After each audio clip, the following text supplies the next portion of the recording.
population health and wellness reporting cannot succeed unless it reflects a population's view of themselves through their own self-defined understanding of well-being.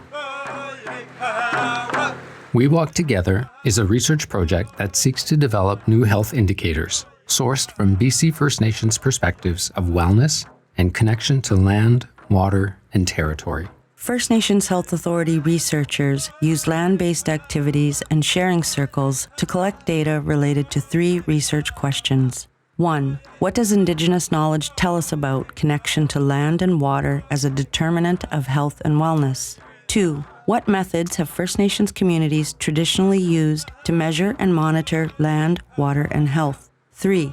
How do we gather, privilege, and feature the knowledge and perspectives of First Nations knowledge keepers and community members to inform population health at a provincial scale? Gatherings were held in 3 of BC's 5 health regions: Fraser Salish, Vancouver Coastal, and Northern. The Northern region is home to 55 First Nations communities, 9 tribal councils, and 17 distinct linguistic groups. Just over 53,500 registered First Nations people live in the region, representing 35.6% of the First Nations population in BC. Lake Babine Nation's cultural system is centered on Balats, or potlatch, which involves 4 clans: Lakchabu, Bear, Jalantan, Caribou, Laksamizu, Beaver, and Jotseyu, Frog. 3 overarching themes were identified: ancestral knowledge, land and water wellness, and accountability. Ancestral knowledge is rooted in a relationship to land and territory, which forms the basis for personal and communal identity, purpose, spirituality, and ceremony, all of which were felt to be central to health and well-being. Our feast system is very strong, which is the reason why Lake Babine Nation's government systems and feast hall are the strongest in Canada. We catch it and we give it out in the feast hall, our potlatch system. So when we get hired workers that are different clans, and as opposed to giving them money, like everybody puts in money, imagine giving them something that you worked for, has meaning to it, came from the land, the old ways, and that's what we're still trying to keep it going. And we're always taught to keep a bag ready, because you don't know what you're doing. You can't turn the elders down when they ask you for help to do something. When they get together in a feast hall, they don't argue, they don't fight. It's just how they speak to everybody in a powerful way, in a good way. My dad and my grandpa used to tell me about hereditary chief. He had a big name. You do something wrong, put that guy in the middle and talk to him. They round up just like what they would do right now.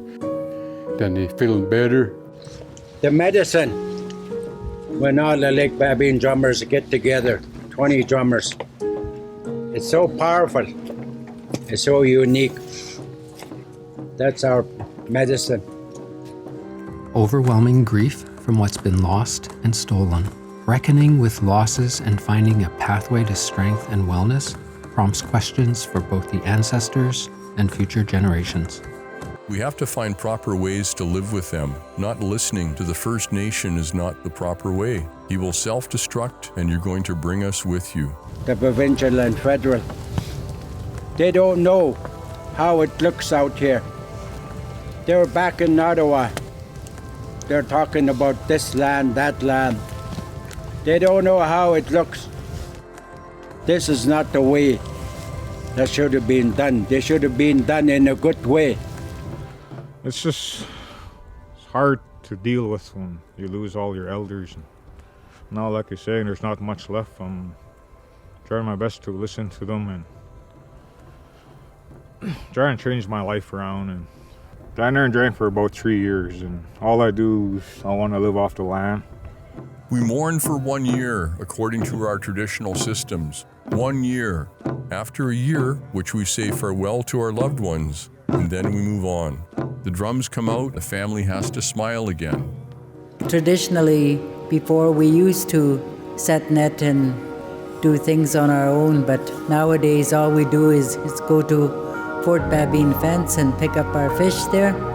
But how are our kids going to learn how to set net? And if we want to live off the land, we have to teach them the proper way. Learn a lot sitting around the fire with the elders, and I really miss that.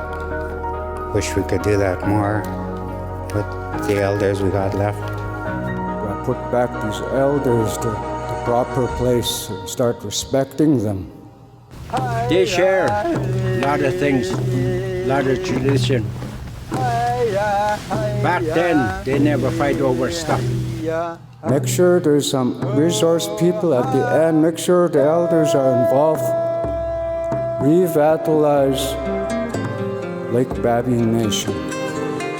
Land and water wellness. The wellness of the land and water is our wellness. The earth out here has so much medicine that our people know. You come out here, all this fresh air, you can listen to these wind blowing the water from the waves. For us, being out here is healing. Underneath the earth, there's oil, gas. All the roots that you see, the trees, they're talking to each other. They're like us. They speak to each other. A lot of our char are bottom feeders, and what I'm concerned about is all of a sudden our people started getting cancer, and a lot of us drink from Babine Lake, the water, and to us it's spiritually, we used to say it builds us up, it makes us strong. Water quality and our wildlife, how we survive off this land is very important to us, and we want to keep going, living in a healthy way. But we eat the fish from that water, we shoot beaver in that water, we eat the beaver.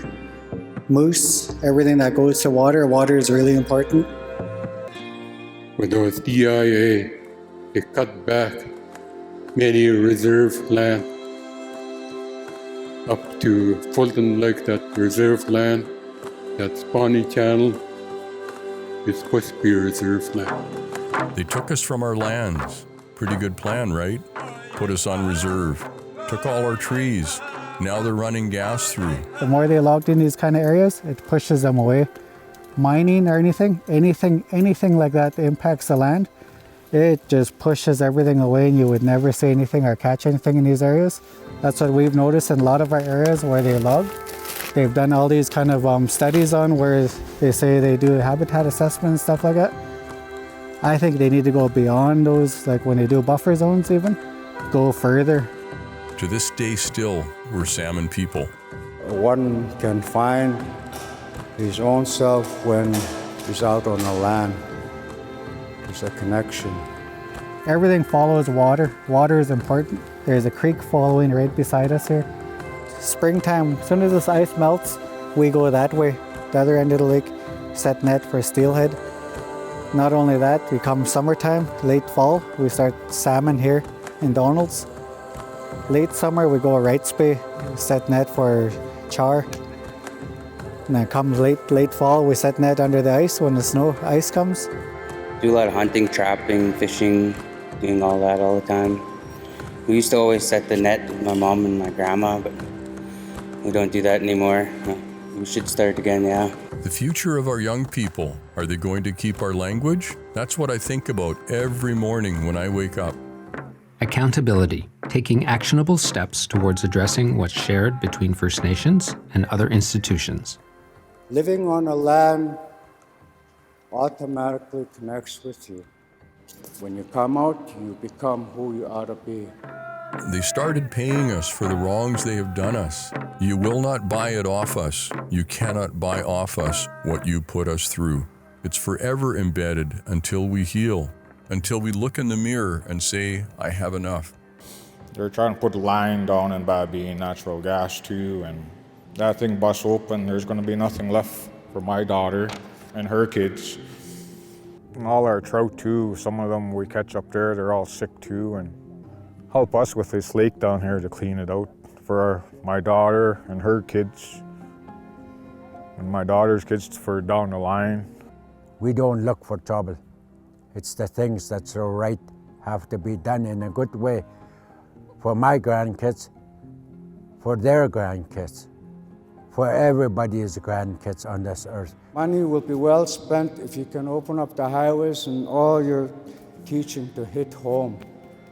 We do need a lot of help with our traditional things that we have to teach the young ones. People come first, our elders come first. We got to protect everything for them, live a better life than what we grew up with.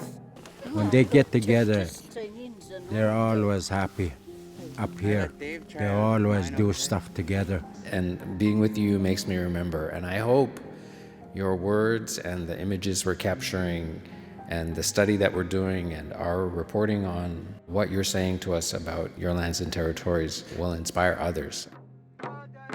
Let's discuss our next steps towards creating a new measure of First Nations health.